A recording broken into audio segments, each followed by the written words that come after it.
Sarap siguro, 'no, kapag mahal ka nung taong mahal mo, kapag hindi ka alam mong hindi ka niya pinapaasa sa wala, kapag alam mong kaya niyang ibalik yung pagmamahal na kaya mong ibigay, 'di ba? Kaso hindi gano'n ang buhay, eh.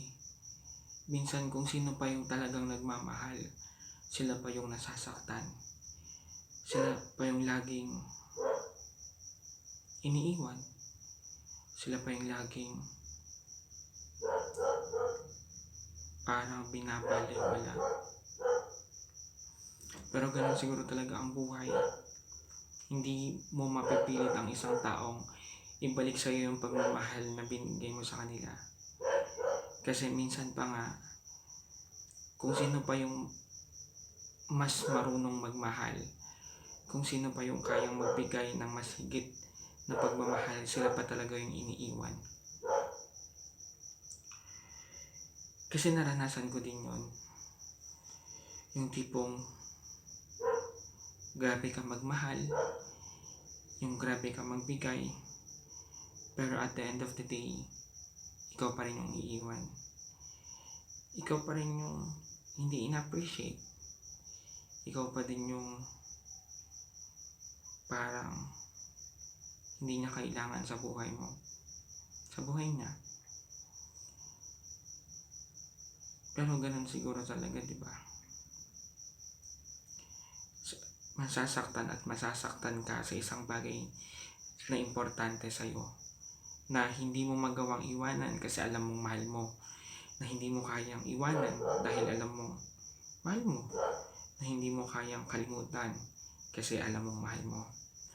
Pero ang pinakamahalaga sa lahat, hindi tayo napapagod magmahal, hindi tayo napapagod na umasa na balang araw mamahalin din tayo ng mahal natin. Siguro hindi pa talaga panahon ngayon, siguro hindi pa tamang oras ngayon, hindi pa tamang lugar, hindi pa tamang pagkakataon, pero darating din yun. Ang importante sa lahat, marunong tayong hindi sumuko sa mga bagay na alam nating mahalaga sa atin. Marunong tayong ipaglaban ang laban na kahit alam nating tayo lang ang lumalaban. Siguro sobrang sakit. Sobrang hindi mo maipaliwanag yung pakiramdam na para bang pinapaasa ka lang sa wala. Pero ganun talaga. Hindi mo pwedeng pilitin. Hindi mo pwedeng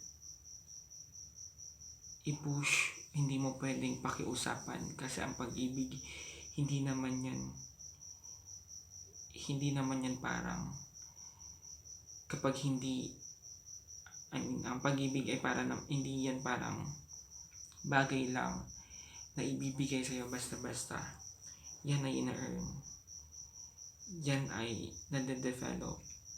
So kung hindi ka niya mahal ngayon, baka bukas hindi ka pa rin niya mahal. Pero ang importante, darating, alam mong darating din yun.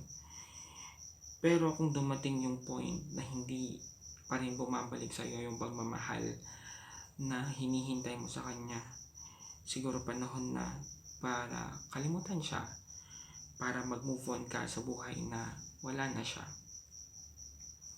Kasi kung talagang hindi ka niya mahal at hindi ka niya kayang mahalin pabalik, magmumukha kang tanga. Siguro sasabihin mo ngayon, okay lang maging mukhang tanga kasi mahal mo naman yung taong yun.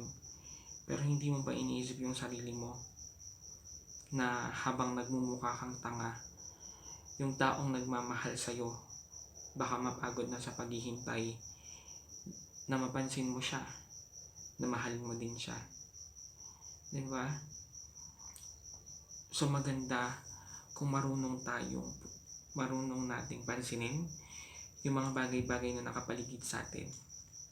Lalo na yung mga taong malapit sa atin. Kasi hindi natin alam, baka sila lang yung iniantay natin. Pero ganun pa man, mahirap talagang umasa sa pagmamahal na alam nating hindi naman babalik sa atin. Mahirap umasa sa pagmamahal na alam nating pilit lang Mahirap umasa sa pagmamahal na tayo lang ang nagbibigay, tayo lang ang nasasaktan, at tayo lang ang lumalaban.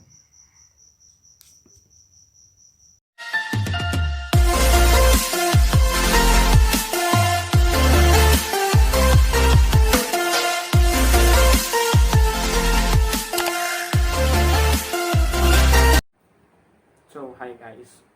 Welcome back to my YouTube channel, and for today's video, actually we're going to react on the post on the Twitter, yung mga trending. We're going to have our opinion. So let's start. Hanap muna ako ng topic, ha?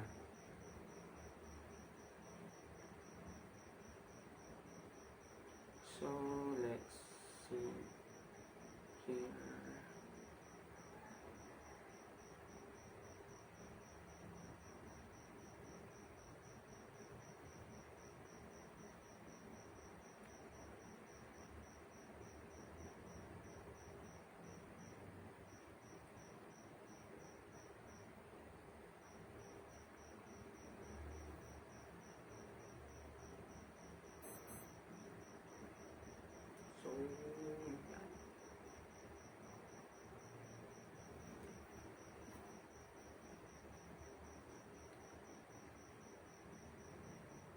So, so I can see here yung hashtag Wakasona 2020. So remember that today is Monday and today is yung Sona ni President Duterte. So let's see kung ano ang trending dito or ano yung pulso ng masa.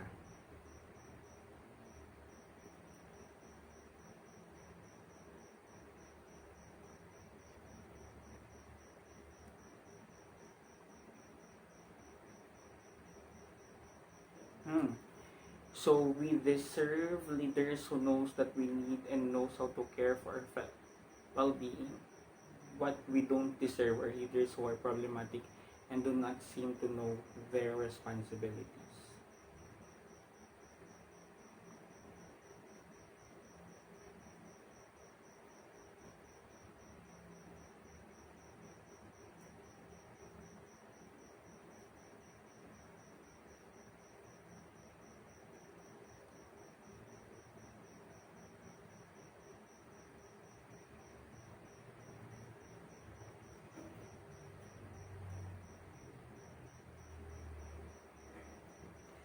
So, sorry. So, actually,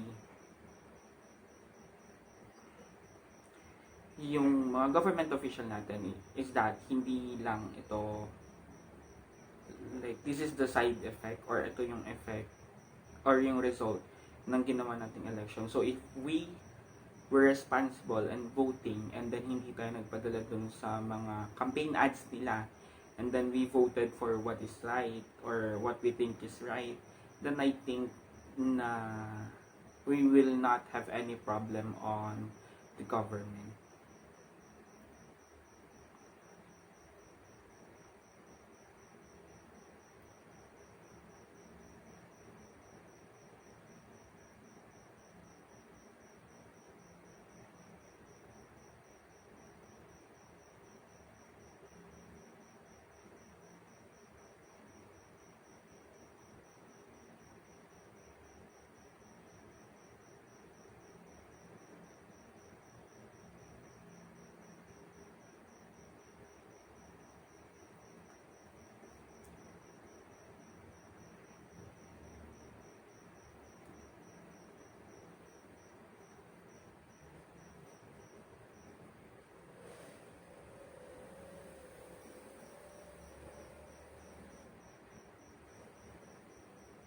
So actually another issue.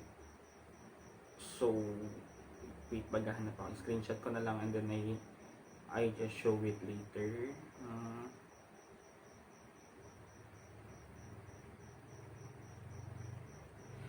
The one thing here is regarding the freedom of speech, especially that we all know that under the Duterte I am not against, or I'm not against the Duterte administration.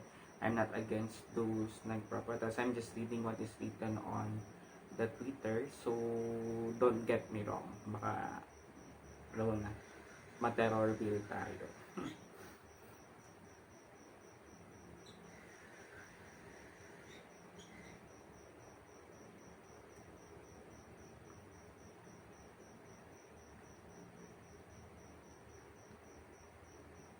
So, there are also posts that says Duterte virus more than the coronavirus pandemic. Blah, blah, blah, blah. So, I think we just left it here. And then, let's proceed yung pwede nating gawan ng mga hugot. Diba? Kasi mahirap if we're going to deal on political issues, especially that hindi natin alam or hindi natin alam yung kabuuan ng kwento. So, we don't have any basis on how to judge or how to say our own opinion. So, yun. So,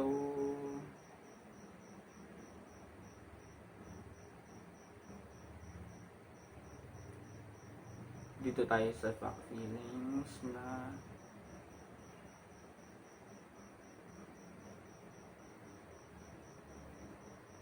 hindi makita. So,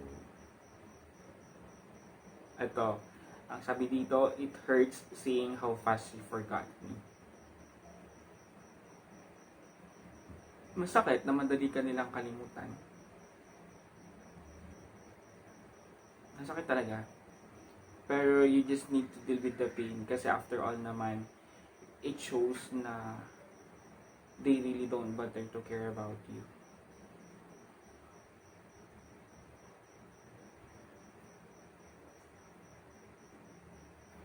So I still remember how we started. Masarap sariway ng mga bagay-bagay kung paano nag-umpisa. Pero mas mahirap isipin ang isang bagay na hindi mo alam kung bakit matatapos at paano natapos. Mas masakit yun.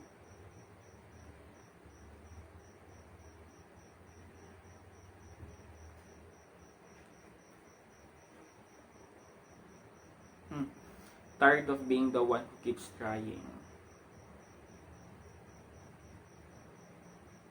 Kung alam mo ikaw na lang yung sumusubok, ikaw na lang yung lumalaban, ang sakit talaga yun. And then, mahirap. Kasi at any point in time, pwede mo siyang sukuan. Madali, tawag dito, bibigay at bibigay ka kahit anong gawin. Ano pang isipin mo.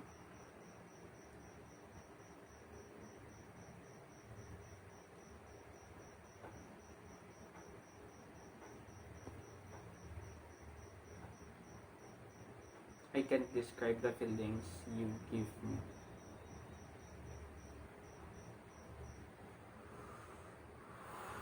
Mamaya, I can't describe the feelings you give me. If we meet someone, if we met someone else, and then hindi talaga natin alam kung anong mararamdaman natin sa kanila. Sometimes they give they gave us mixed emotion. Minsan they will let us feel happy, they will let us feel important, but at the end of the day they are just going to leave you behind, and it pains so much.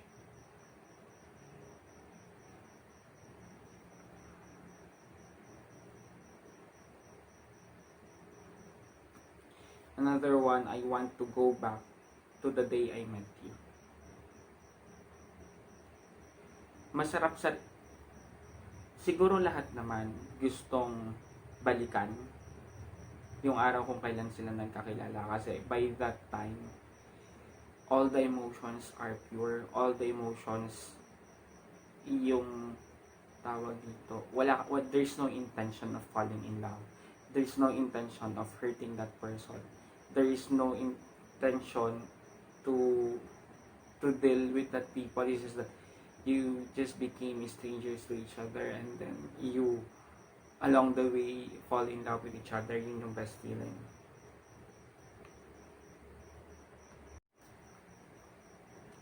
Meron pa dito ang sabi niya, it hurts but I'll never show that I'm hurt.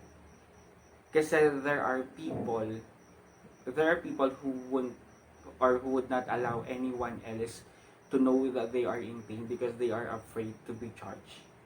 They are afraid to be ang tawag doon, they are afraid to be judged, that they are very sensitive, that they are weak. And actually there are people who don't understand this kind of people. But actually, even me, if I'm hurt, I don't want anyone else to know about that at first, because of course I need to deal with the pain first myself. I need to know the reason why I was hurt. I must know the reason why he or she did that to me. Because after all, those pains are part of growing up. And if nasaktan tayo, we should deal with the pain. Kailangan nating tanggapin, or kailangan nating mag-move on from that pain and to think the positive side or the positive impact of that pain into our life. It might be yung sign ni God that we need to move out from that relationship or from that organization in order for us to grow more. Kasi nasasaktan tayo sa mga bagay-bagay na hindi naman dapat tayo nasasaktan. Nasasaktan tayo sa mga bagay-bagay na pinipilit natin, ipilit o ipagsiksikan yung sarili natin kahit hindi naman nila tayo gusto. So, there are reasons why it happens.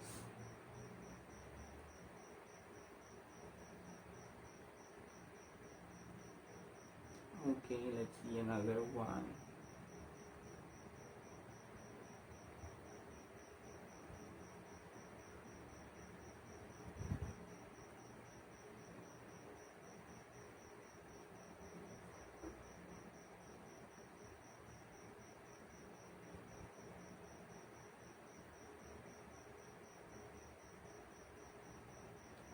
Yan, so even the nicest people have their limits.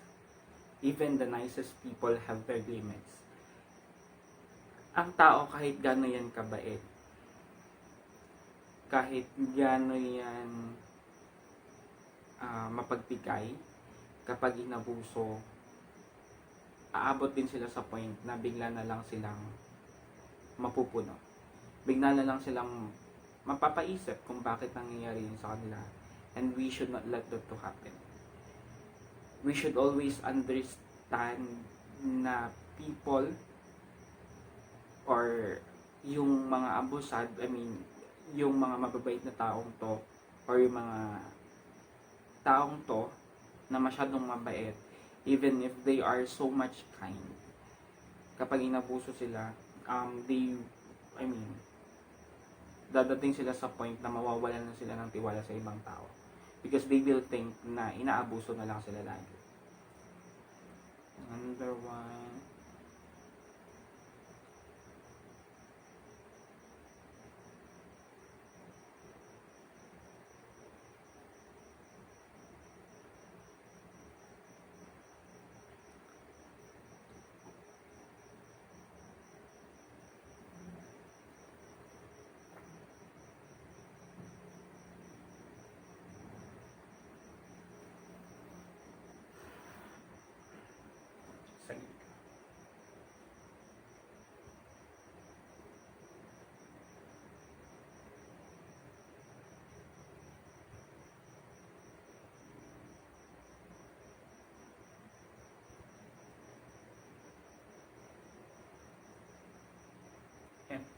So another post is, God, please give me strength. So with the situation or the scenario that we are currently in right now in 2020, like starting from January up to now, there are a lot of issues, and then there are a lot of calamities that is really happening in our life. And what we can do right now is to pray that one of this day everything will be fine, that one day everything will be returned to normal, na hindi na natin kailangan gawin or hindi na tayo magkakaroon ng takot with our lives, with our property, with our family, kasi God will already bless us with the solution to our problem.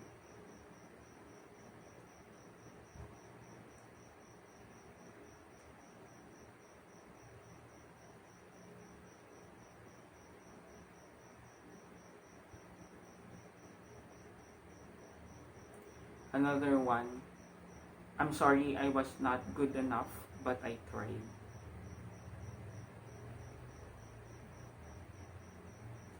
I think there is a lot of people, maraming nakakaramdam nito na hindi sila best or hindi sila naging good enough to their respective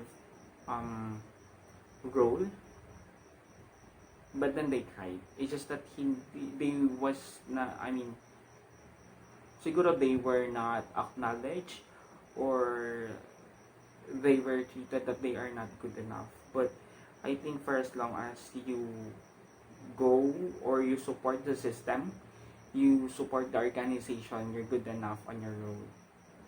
Don't belittle yourself. Don't belittle your contribution to the organization, because without you doing the task that you are doing, there is something lacking within the organization. Next.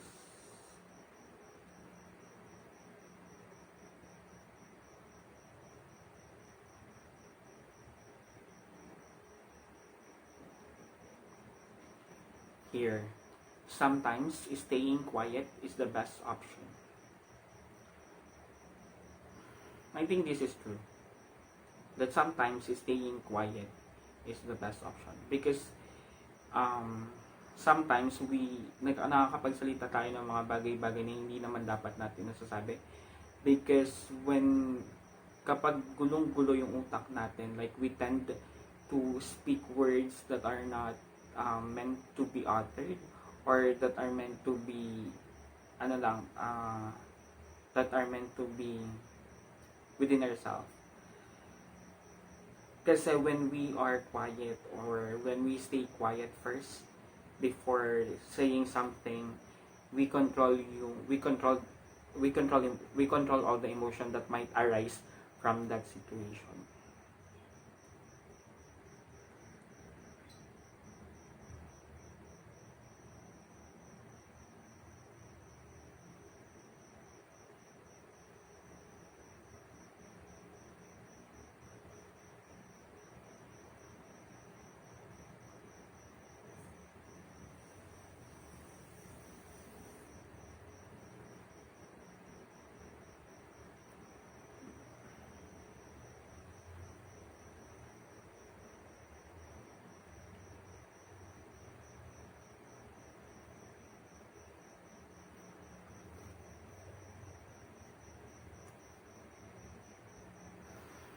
I got a mind full of unsaid things.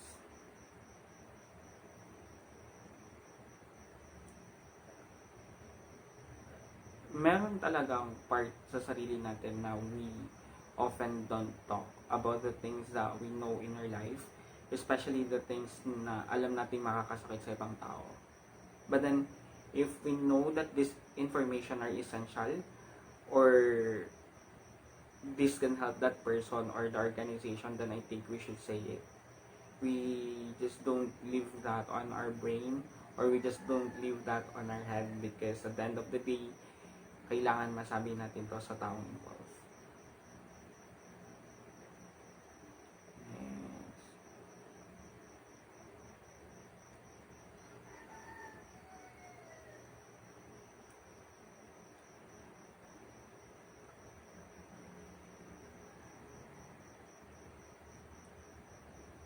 Let's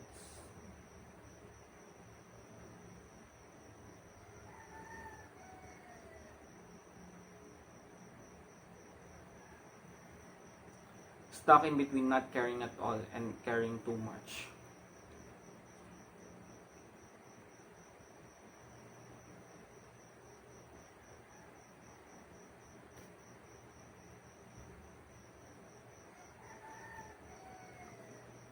I think madaming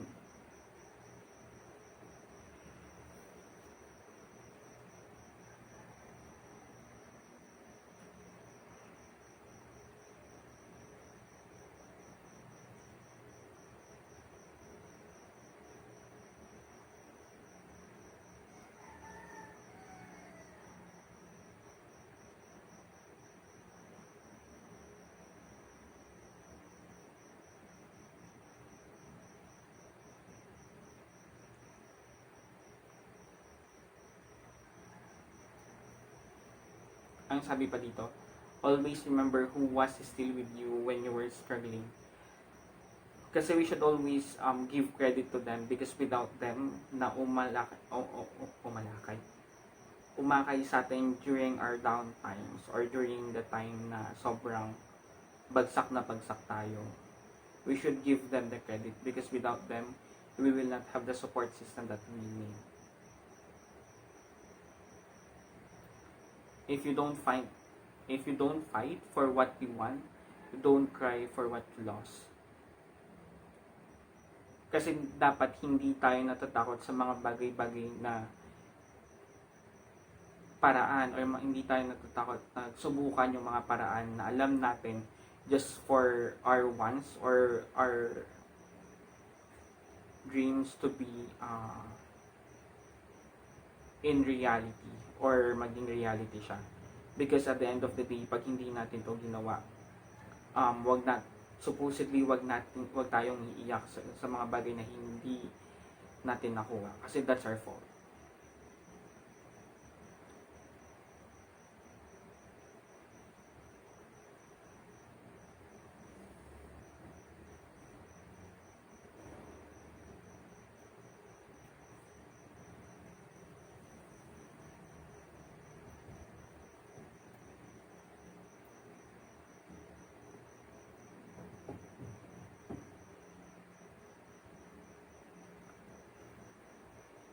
Sabi dito, bakit may mga taong ang daling mawala ng pag-asa?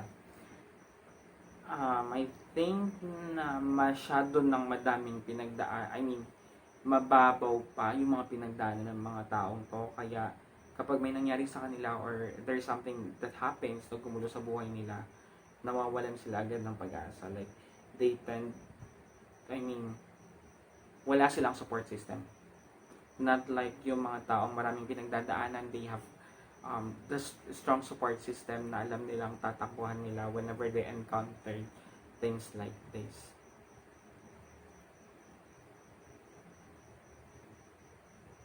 May tao pa bang concern sa'yo? Even if kahit akala natin walang concern sa atin, kahit akala natin walang nagmamahal sa atin, meron yan. Don't think na walang nagmamahal sa'yo. Don't think na walang may concern sa'yo. Kasi no one or walang tao sa mundo ang walang nagmamahal sa kanya. Always remember that there is someone, kung hindi man niya kayang express sa'yo na nagkikare siya sa'yo, na mahal ka niya, don't think that nobody loves you. Because if yun na yung iniisip mo, you can always have God. You can always have God na tawag dito, you can lean on.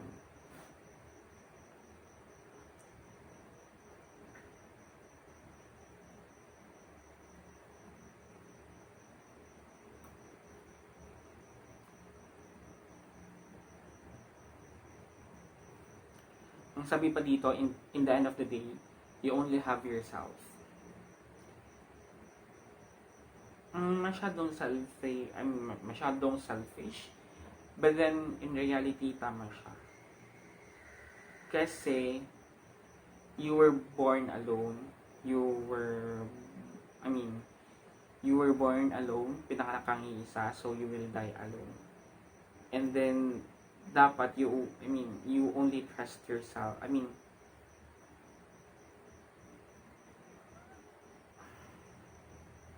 In a battle kasi, like, you can only trust yourself kasi even your friends or even your closest friend can still parang kaya ka niyang bitawan along the way.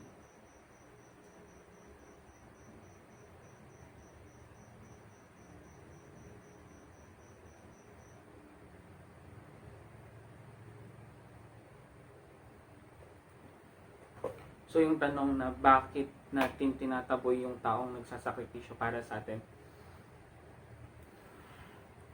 I think case to case basis. Kasi there are people na tinataboy nila yung mga taong nagsasakripisyo para sa kanila kasi nahihiya na sila or ayaw na nilang tawag dito mag-sacrifice pa ng mag-sacrifice yung taong nagmamahal sa kanila kasi ayaw na nilang nahihirapan.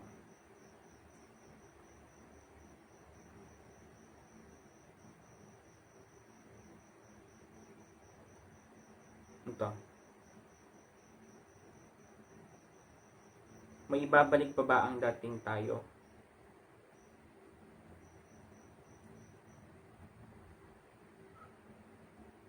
Siguro the relationship can be returned, but the trust, hindi na yun ganun kabilis ibalik at hindi na yun katulad ng dati. Because katulad nga ng isang broken glass, once na nasira mo na yun, or once na nabasag na yun, there will always be yung lamat within the relationship.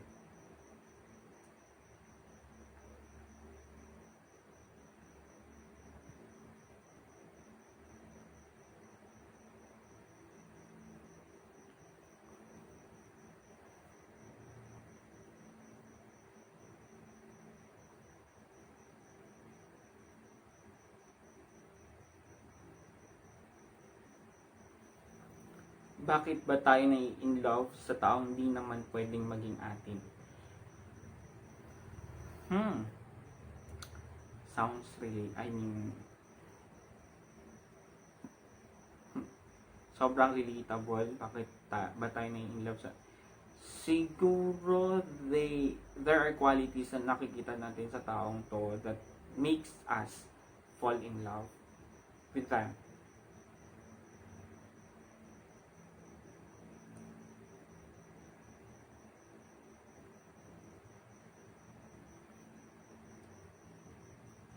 So why do people come and go?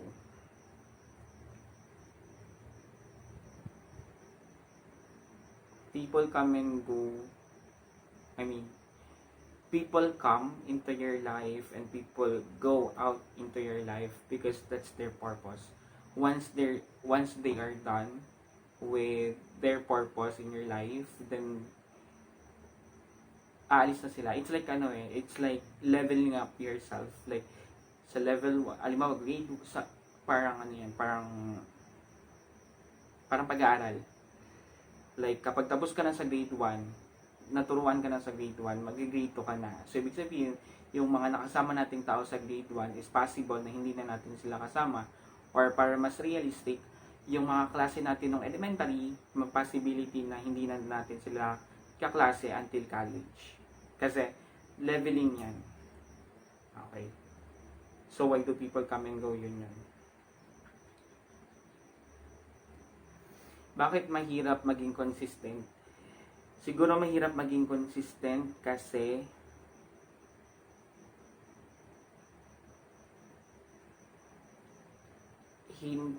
mahirap maging consistent kasi hindi pare-parehas yung emotions, yung drive natin during that day or before that day. Ganun. Kasi, diba, nakadepende kasi sa emotions natin yung mga ginagawa natin. We, maybe, at some point in time, motivated tayo. At some point in time, demotivated tayo. So, yung effort natin is nababawasan.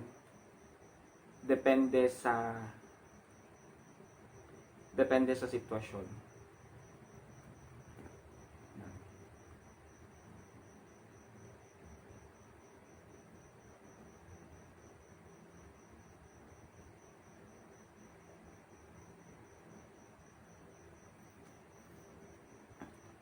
Bakit may mga taong iiwan ka ng walang sapat na dahilan?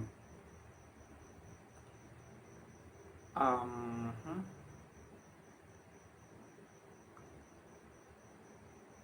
I think lahat naman ng nangiiwan or lahat ng umaalis is may sapat silang dahilan. It's just that they don't want, or I mean, it's just that hindi nila sinasabi yung mga rason na to sa atin kasi natatakot silang masaktan nila tayo sa pag-alis nila.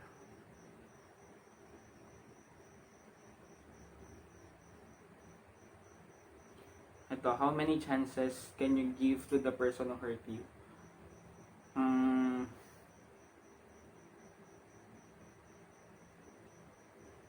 Sabi nila, you should give them another chance. Pero sa akin, like I can give chances, other chances, more chances of winning. Pero, yung trust, yun yung mahirap talagang ibalik. Remember that.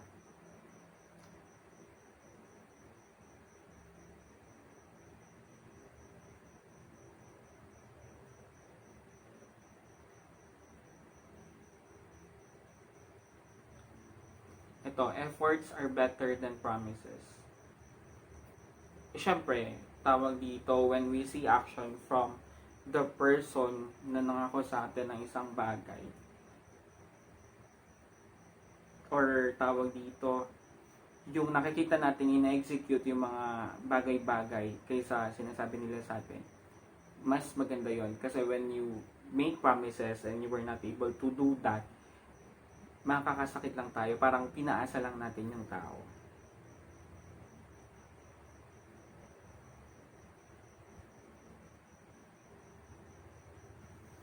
Pipiliin mo pa rin ba yung tao kahit wala na yung kilig?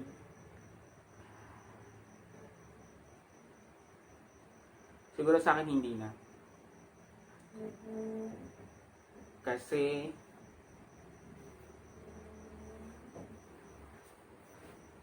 wala na eh. Nawala na yung kilig eh.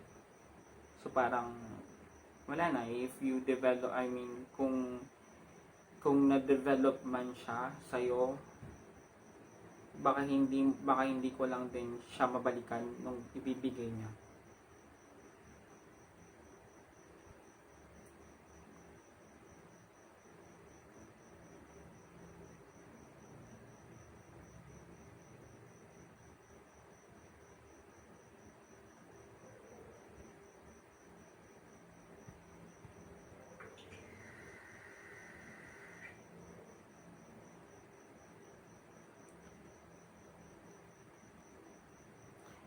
Then, normal lang ba na magka-crush ng iba after breakup? I think kahit naman nasa relationship ka, okay lang magka-crush. Provided na hindi, I mean, having crushes out within the relationship is not a sin. Pero, having another relationship within a relationship, yun yung masama. Kasi, may commitment ka pa and then, may commitment ka pa ulit. Ano ka, two-timer? Pero, having crushes is okay.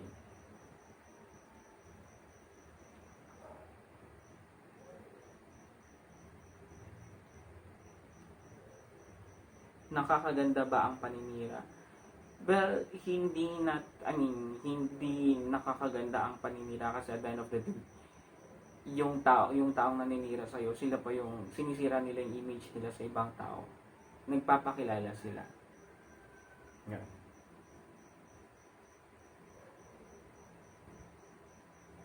How can you not find any reason to stay? Siguro kahit tawag dito, kapag pagod ka na, and then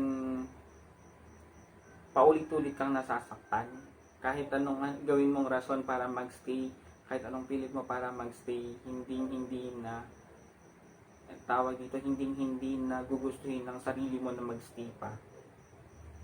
Kasi nasaktan ka na eh, di ba? So, yun.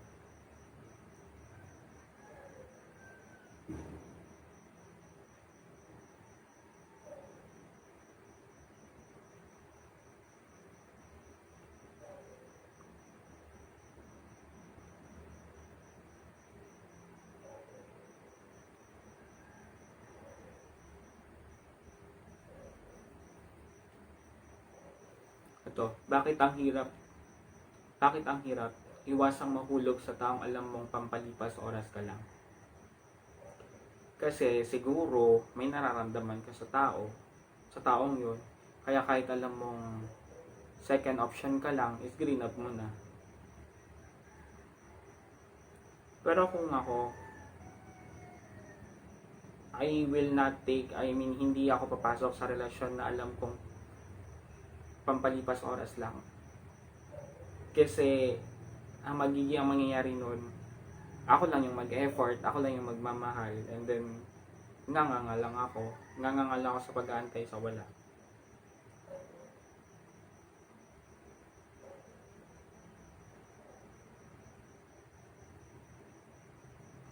Ito, sure ka ba na hindi ka na niya sasaktan ulit? When you give chances kasi, the possibility na masaktan ka ulit is there. Especially na alam mong nagawa ka na niyang saktan dati at magagawa ka pa niya ulit saktan ulit. And this time, syempre, dapat careful ka na para masaktan ka man, hindi na mas masakit dun sa unang sakit na naramdaman mo nung una. Bakit mas pinili mong magkunwaring hindi nasasaktan?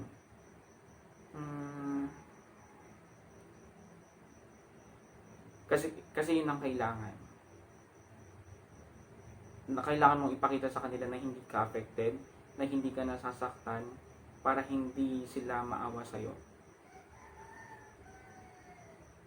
Yun. Kasi, mahirap pag kinakaawaan para sa akin.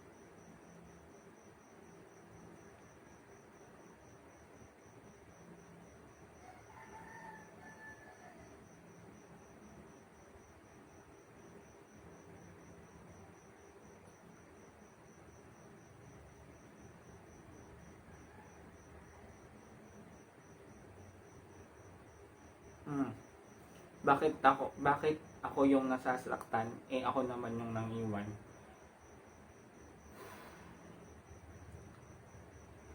Siguro nasasaktan ka kasi iniwan mo siya nang hindi mo din gusto, na napilitan ka lang gawin dahil sa pagkakataon.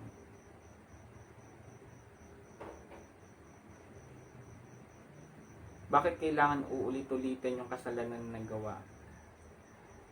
Ganun naman ang nature ng tao eh. We tend to uulit-ulitin natin sa kanila. Ipapaalala natin ng paulit-ulit yung pagkakamali nila para lang ipamanga sa kanila na nagkamali sila, which is not good thing. Which is not good thing. Dapat, kapag pinatawad na natin sila, we should not remind them with the sin that they have done before. Kasi if we do that repetitively, as if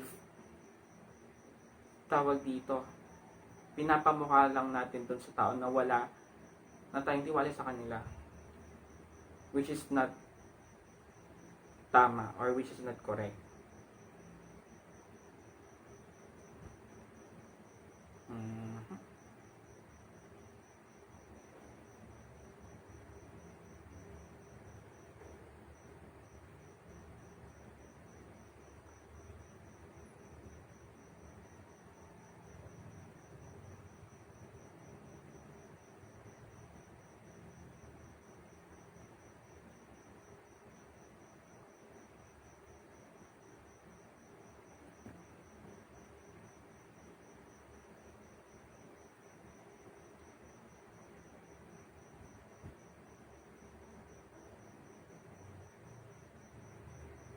I'll just hide this pain until I feel okay. So there are people na mas gusto na nilang itago yung sakit hanggang sa maging okay sila.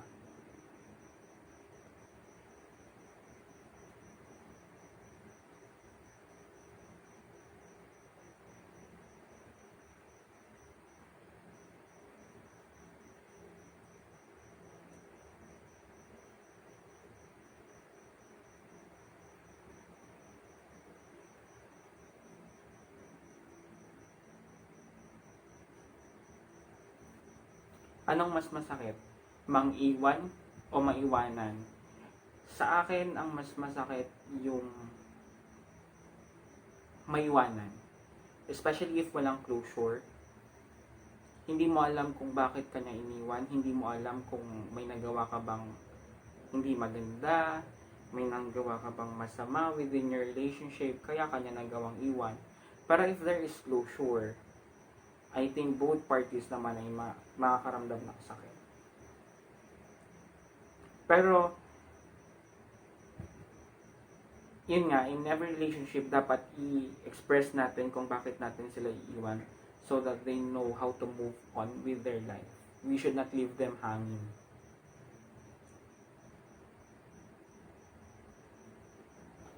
Tired of being the one who keeps trying.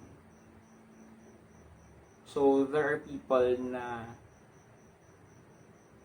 tawag dito na pinipilit na maging best or pinipilit na maging best version of themselves, and yet hindi sila nare-recognize or hindi sila napapansin or hindi napapansin yung effort nila. Kaya dumadating na lang sila sa point na sumusuko na lang sila, which is not good. Dapat, tawag dito, as a person na nag-expect ng changes from this kind of person, is we should gradually acknowledge their effort para hindi sila sumuko. And then the process of, tawag naman dito, the process of trying and trying, hindi naman siya biglaan. It takes time.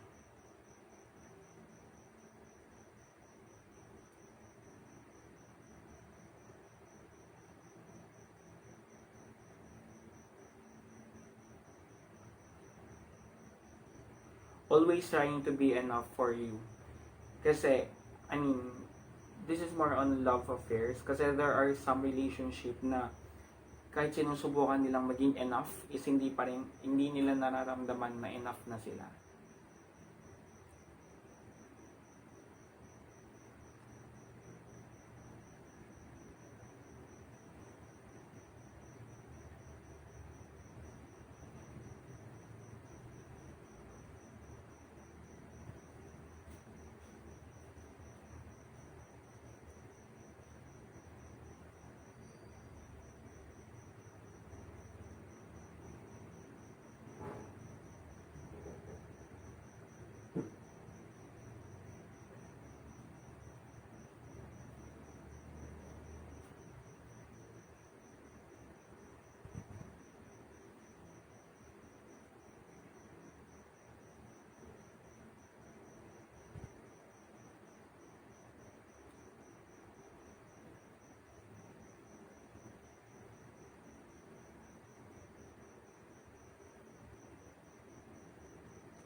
Ito, I hate me for being such a sensitive person.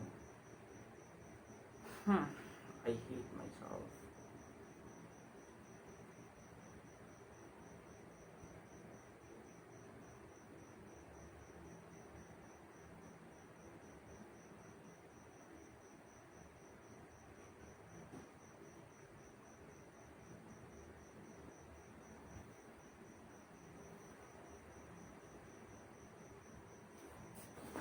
I hate me for being such a sensitive person.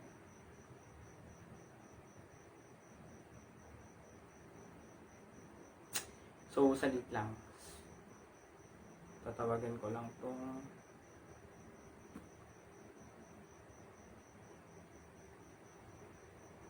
medyo may tawag dito. May pasok kasi kami mamaya, and then yung kantang hanggang dito na lang, prinang ko yung katrabaho ko. So, wait lang.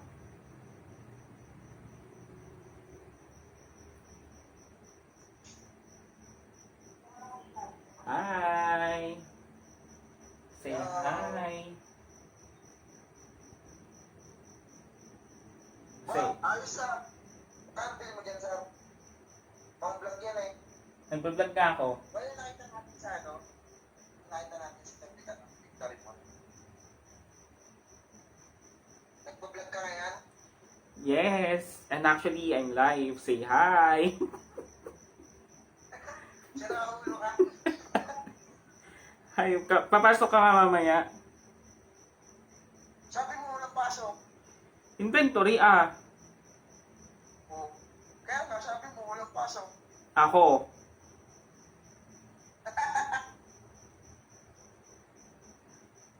Ano naman activity nyo dun mamaya? Oo nga eh, baka wala nga. Baka mamaya madali lang. Siya, huwag na pumasok. Baka mamaya madali lang kayo ni Sir Jason eh. Anong gagawin nito? Sali mo si Mark. Sali mo si Mark, tawagan mo. Hoy, hayop ka. Bakit? Hoy, ako na naman sasabihin yung promotor. Kung papasok kayo, pumasok kayo.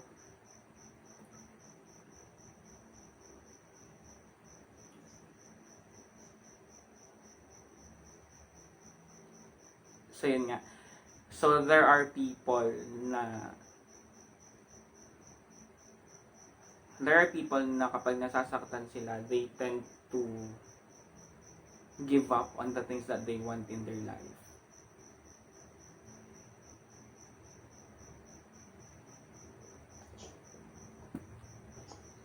Pero the most important thing is that we should know na Ba't di lang sana si Mark? At mo nga si Mark.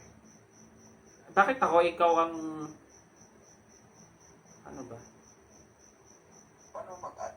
Ayun, maganda.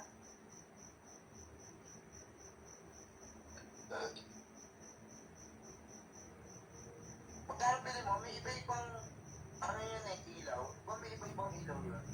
Yes, may iba't ibang ilaw to. Depende na lang sa'yo kung anong ilaw ng Ilagay na cellphone mo. anong ilaw ng buhay ang meron ka ngayon. Kasi sa akin yung ilaw ng buhay ko madilim eh. Hugot na naman, putik. Oo nga, madilim.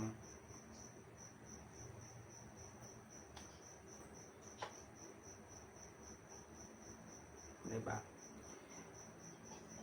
Sa market, tulog-tulog. Hoy, natutulog talaga ako.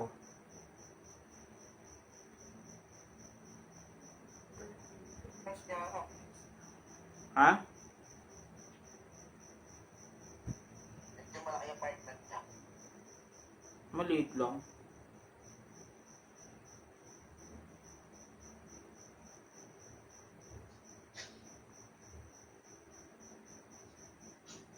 Yun na, mag-vlog ka na. Sige, bye.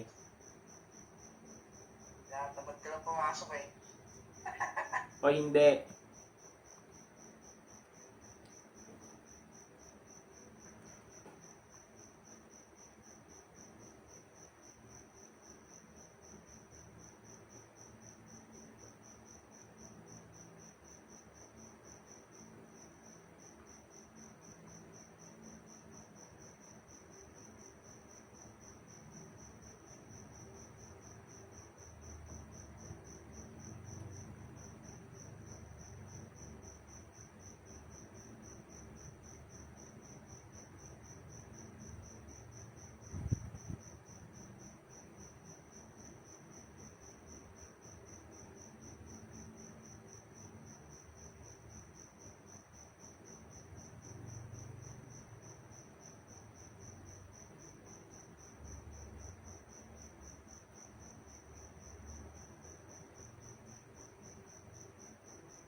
Alam mo kung anong masakit?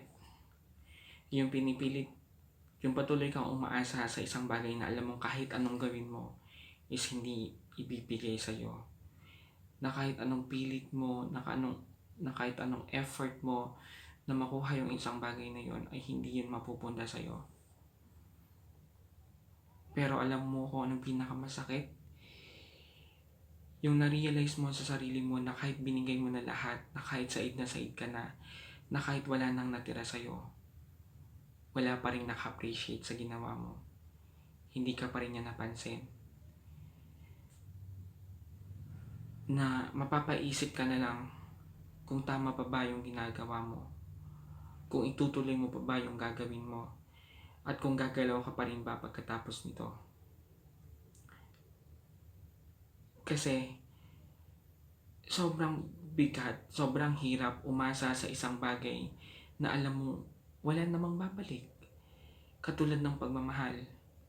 Pag nagmahal ka, huwag mong sasabihin hindi ka nag-expect ng pagmamahal pabalik dahil tanga ka kung ganun ang sasabihin mo. Lahat tayo pag inaasahan. Huwag kang impokrito, huwag kang impokrita na sasabihin hindi ka naman naghihintay ng kapalit. Naghihintay ka ng kapalit dahil umaasa ka na isang araw paggising niya, na isang araw ikaw naman ang hahanapin niya. Diba? Kaso ganun talaga ang pagmamahal. Minsan one-sided lang. Minsan kahit binigay mo na lahat.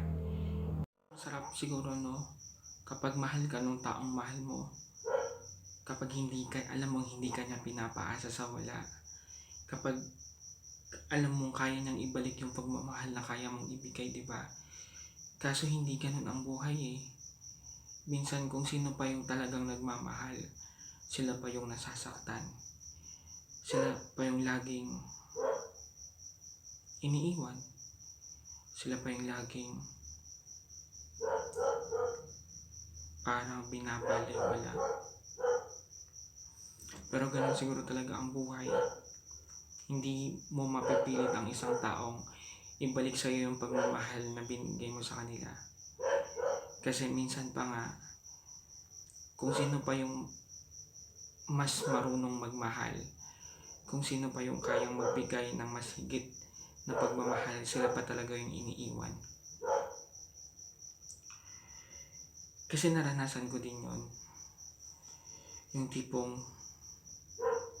grabe ka magmahal, yung grabe ka magbigay, pero at the end of the day, ikaw pa rin yung iiwan. Ikaw pa rin yung hindi in-appreciate. Ikaw pa din yung parang hindi niya kailangan sa buhay mo. Sa buhay niya.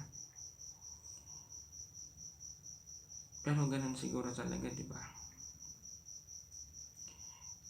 Masasaktan at masasaktan ka sa isang bagay na importante sa'yo, na hindi mo magawang iwanan kasi alam mong mahal mo, na hindi mo kayang iwanan dahil alam mong mahal mo, na hindi mo kayang kalimutan kasi alam mong mahal mo. Pero ang pinakamahalaga sa lahat, hindi tayo napapagod magmahal, hindi tayo napapagod na umasa na balang araw mamahalin din tayo ng mahal natin. Siguro hindi pa talaga panahon ngayon. Siguro hindi pa tamang oras ngayon. Hindi pa tamang lugar. Hindi pa tamang pagkakataon. Pero darating din yun. Ang importante sa lahat, marunong tayong hindi sumuko sa mga bagay na alam nating mahalaga sa atin. Marunong tayong ipaglaban ang laban na kahit alam nating tayo lang ang lumalaban. Siguro sobrang sakit. Sobrang hindi mo maipaliwanag yung pakiramdam na para bang pinapaasa ka lang sa wala. Pero ganun talaga. Hindi mo pwedeng pilitin. Hindi mo pwedeng i-push, hindi mo pwedeng pakiusapan kasi ang pag-ibig hindi naman yan parang kapag ang pag-ibig ay parang hindi yan parang bagay lang na ibibigay sa'yo basta-basta. Yan ay ina-earn. Yan ay nade-develop. So kung hindi ka niya mahal ngayon, baka bukas hindi ka pa rin niya mahal. Pero ang importante, Darating, alam mong darating din yun. Pero kung dumating yung point na hindi pa rin bumabalik sa'yo yung pagmamahal na hinihintay mo sa kanya, siguro panahon na para kalimutan siya, para mag-move on ka sa buhay na wala na siya. Kasi kung talagang hindi ka niya mahal at hindi ka niya kayang mahalin pabalik, magmumukha kang tanga. Siguro sasabihin mo ngayon, okay lang maging mukhang tanga kasi mahal mo naman yung taong yun. Pero hindi mo ba iniisip yung sarili mo na habang nagmumukha kang tanga, yung taong nagmamahal sa'yo baka mapagod na sa paghihintay na mapansin mo siya, na mahal mo din siya. Diba? So maganda kung marunong nating pansinin yung mga bagay-bagay na nakapaligid sa atin. Lalo na yung mga taong malapit sa atin. Kasi hindi natin alam, baka sila lang yung iniantay natin.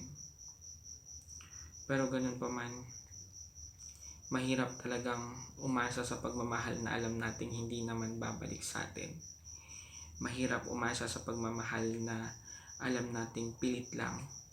Mahirap umasa sa pagmamahal na tayo lang ang nagbibigay. Tayo lang ang nasasaktan at tayo lang ang lumalaban.